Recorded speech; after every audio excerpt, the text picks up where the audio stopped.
Houthis missiles attack Lash governorate and leave several casualties.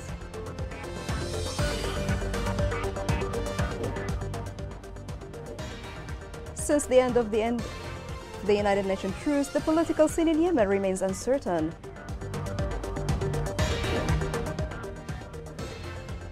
A huge fire erupted in displaced camp in Hodeidah and causes serious damage.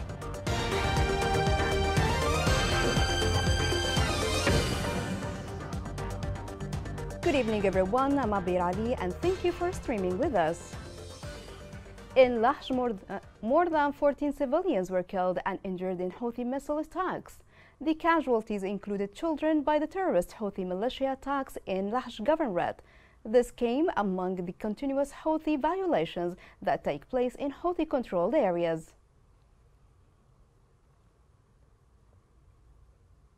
Kuwait's foreign ministry condemned the Houthi attack that targeted Qana commercial port in Shabwa governorate. In a statement, the ministry noted that this attack, which comes as a continuation of violation committed by Houthi militia on civilian facilities, constitutes a threat to traffic and global trade. The ministry stressed support of international efforts to extend the truce, which can pave the way for comprehensive political solution to the Yemeni crisis.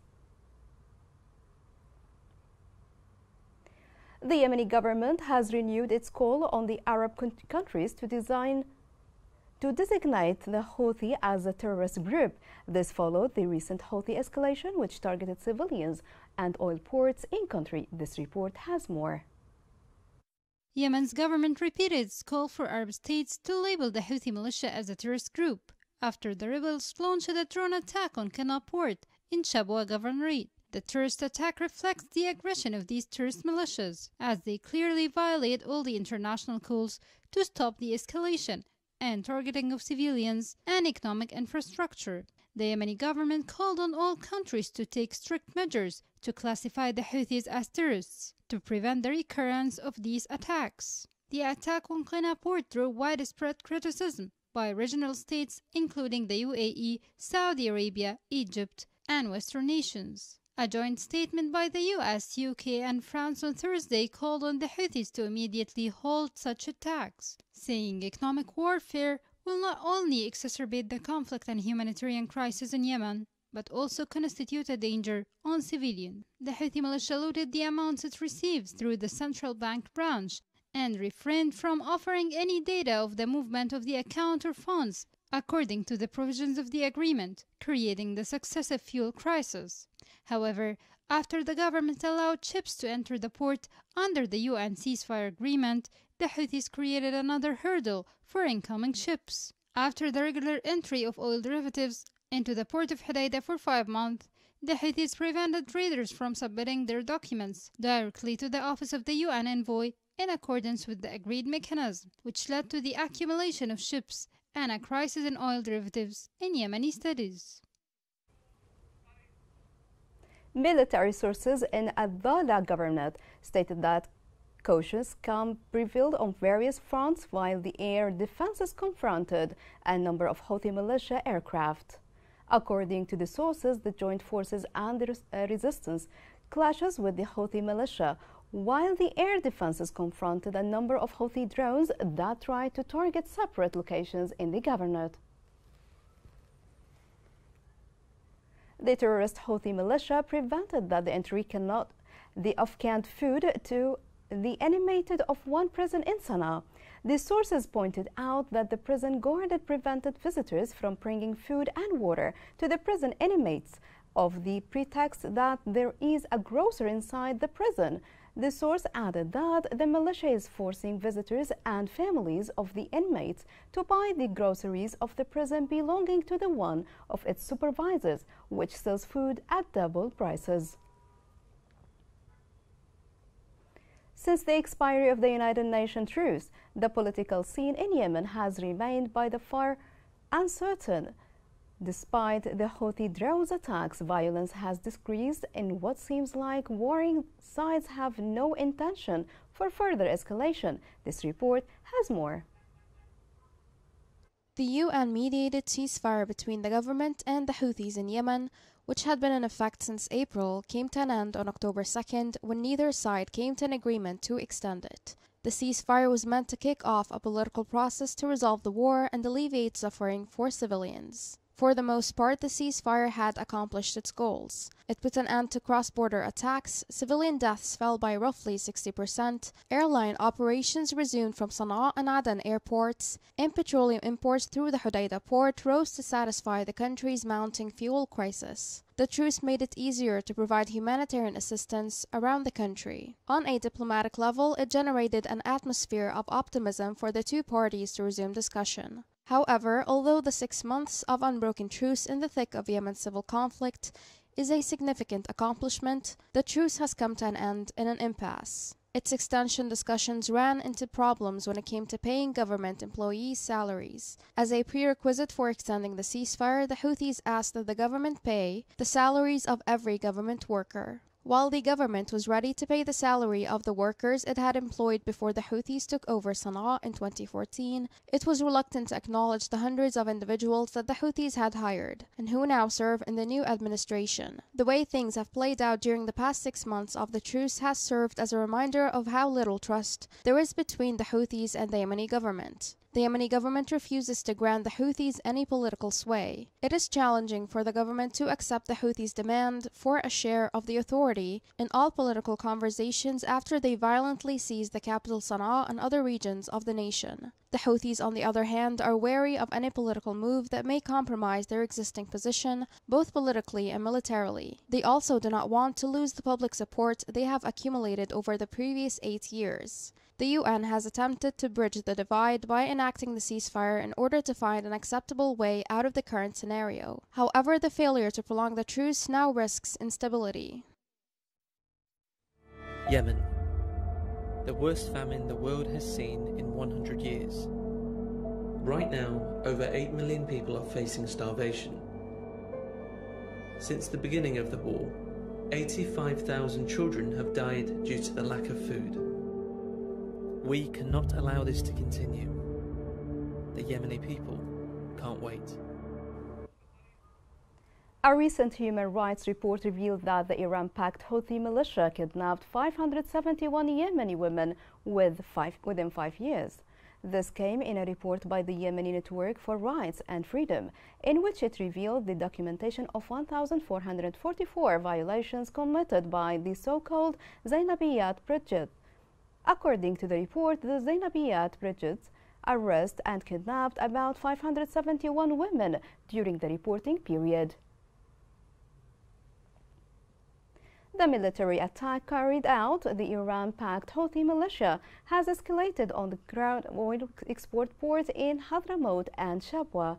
Observers pointed to the risk posed by the Houthi as it would damage the government's ability to export oil and thus benefit from its revenues. Such a thing would negatively affect the possibility of foreign companies continue to work in the oil sector.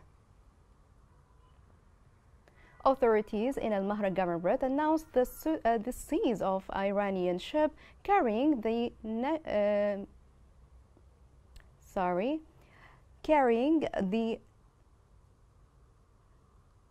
some stuff and goods in the port of Socotra. The governorate's media center stated that the ship was seized after joint coordination between the Yemeni security services and the U.S. Navy. The center added that the search department in Al-Mahra had earlier received 3 Yemeni sailors who were restored by the U.S. Navy after their boat was burned at sea.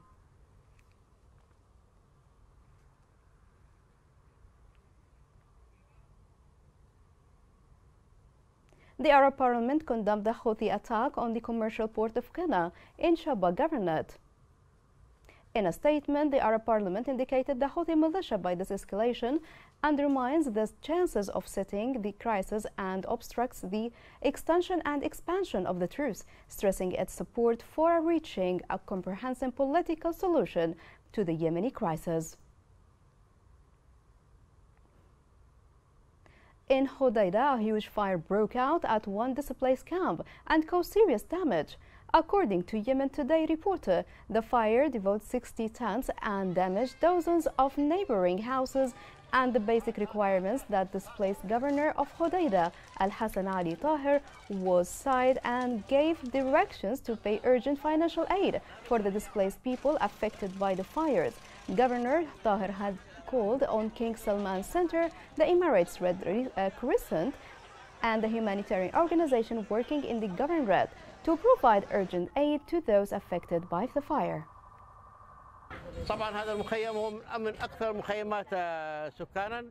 This camp is one of the most populated camps. It contains thousands of families, but unfortunately, the materials from which the camp was built are flammable. We urge the government to build suitable buildings for the people from non-combustible materials. The fire burned 3 squares, square 6 and 7 and 8. All property of citizens were burned. In Hodeidah also, a number of displaced families returned to their houses after liberation from the Houthi militia. Yet those people found that their houses have become wrecked due to the Houthi shelling. This report has more. Upon their village's liberation, displaced families finally returned to Bayt Ubaish, in the south of Hodeidah, yearning for a taste of home. However, their village now speaks of desertion, its soil heavily forested, overrun with weeds, and their homes riddled with bullet holes. Bayt Ubaish is a village that the Houthi militia used to station its troops during the war. These homes were destroyed by the war. The cold wind swept at our children day and night. We can't seek any other shelter. This family is one of the dozens who have returned from displacement zones. They have found their simple house destroyed and stripped of all possessions. They're forced to sleep on the floor and are in dire need of tents and emergency housing. We had the finest houses. Now, we don't know where we will live. Our houses were converted into barracks and suffered a complete destruction. We don't know where to go with our kids. It's all ruin and destruction now. Returning families in this community face significant humanitarian challenges, with little food, shelter, or water. They return to a grim reality after fleeing places of displacement and destitution. This village was gravely destroyed by the war.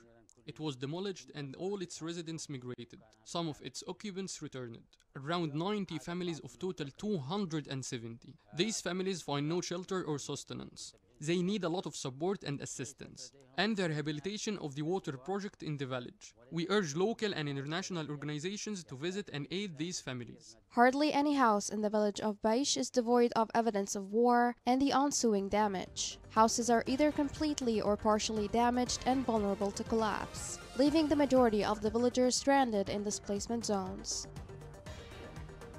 Coming next in the news.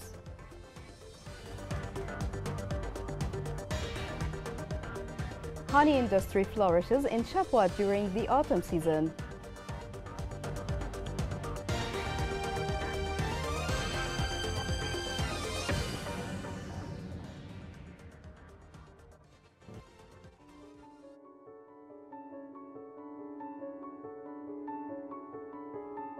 نشن نديمه من الغيل والغيلة بعيد، كنا ندي بالدواب نعبي ماء وترجعنا. ننزل الساعة 5 رجعنا الساعة 9. ما يجي لنا ظهر لأنه زحمة ما حد لي يخلي الجهل يغرق وإحنا تعبنا زيادة. وكنت أحس صدري يوجعني وعز قدرك ركبي يوجعيني. كنا ما نستخدم حتى نغسل أولادنا إلا يعني بأيام معدودة. كنت أغيب على المدرسة لأن أنا كنت أروح الديمة. حتى وإن كان يجي الأمطار تروح هدر لأنه ما في معيار الزرع. الوقت نشتري ب 30,000 هي مع هستيلك ما يغلقش معها الشهر. بس راح تطلب الله ولا أي حاجة، عاملة كل شغلك على الماء. In many mine victims and civil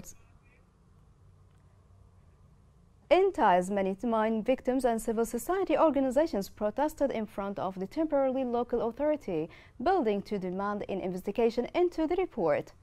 The report issued by the National Commissioner for the Defense of Rights and Freedoms indicated that the United Nations supported the Houthi militia with 15 financial grants in addition to 60 awareness activities funded by UNICEF and other parties.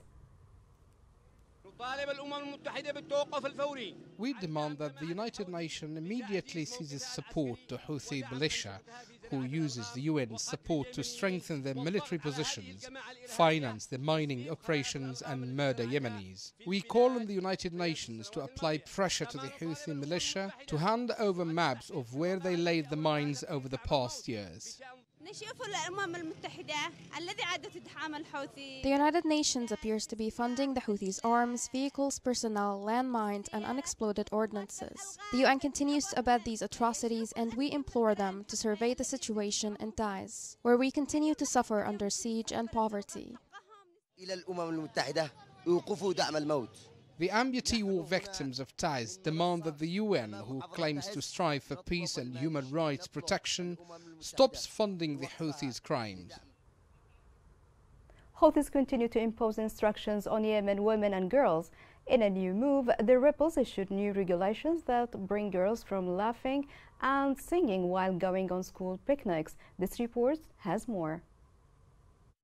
The Houthi militia have imposed some restrictions on school trips for female students. These regulations included banning girls from laughing on the bus or even listening to songs inside or after getting off the bus. The Education Office in Sana'a has introduced these new regulations on female students when going on school picnics. Such restrictions reminded us of those imposed by the extremist groups like ISIS and Al-Qaeda. Houthis have been imposing restrictions on women. Even they put a rule of banning women from traveling without a mahram or a male companion. Increasingly, Houthi restrictions have hindered Yemeni women from carrying out their work, especially those who are required to travel. The restraints imposed by the mahram requirement also apply to Yemeni female humanitarian workers who have struggled to conduct field work, thereby directly impacting access to aid for Yemenis in need, and particularly for women and girls. The international community should pressure the Houthis to stop imposing mahram restrictions on women. Yemen is already facing a catastrophic humanitarian crisis, and there is now a very real risk that women and girls will stop receiving aid if women humanitarian workers continue to be banned from traveling without a male guardian. The mahram requirement, which is not part of the Yemeni law, is being enforced by the Houthis through verbal directives. Since April, the Houthi authorities have increasingly insisted on the mahram requirement to restrict the movement of women across areas they control in northern Yemen, including Saada, Damar, Hudaydah, and Hajjah governorates. Honey industry is quite active in Shabwa governorate, especially during autumn season. Whole markets open just for selling and buying honey during the season. This report has more on this story. Adak City is witnessing a popular market for the sale and marketing of local honey, which begins with the advent of the autumn season each year.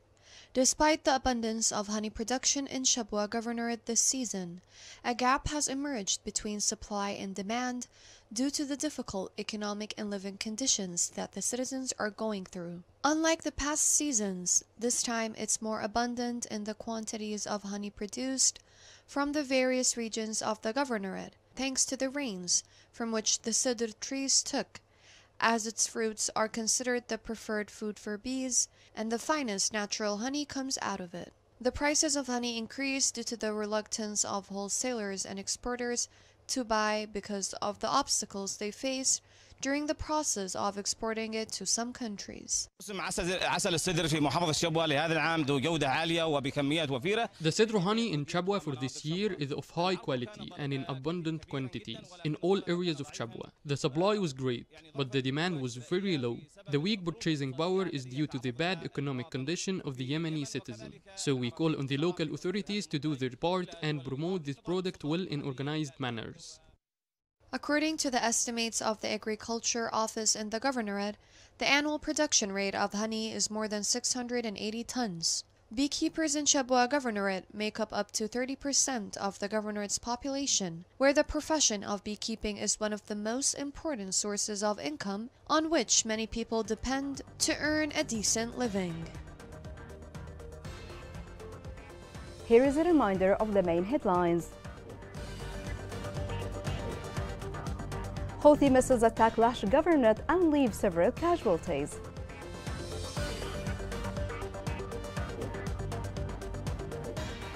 Since the end of the United Nations truce, the political scene in Yemen remains uncertain.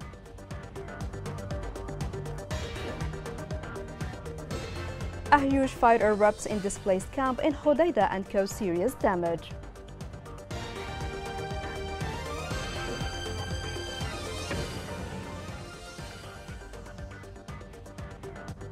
Here we come to the end of the news. It was Abir Ali. Thank you for watching.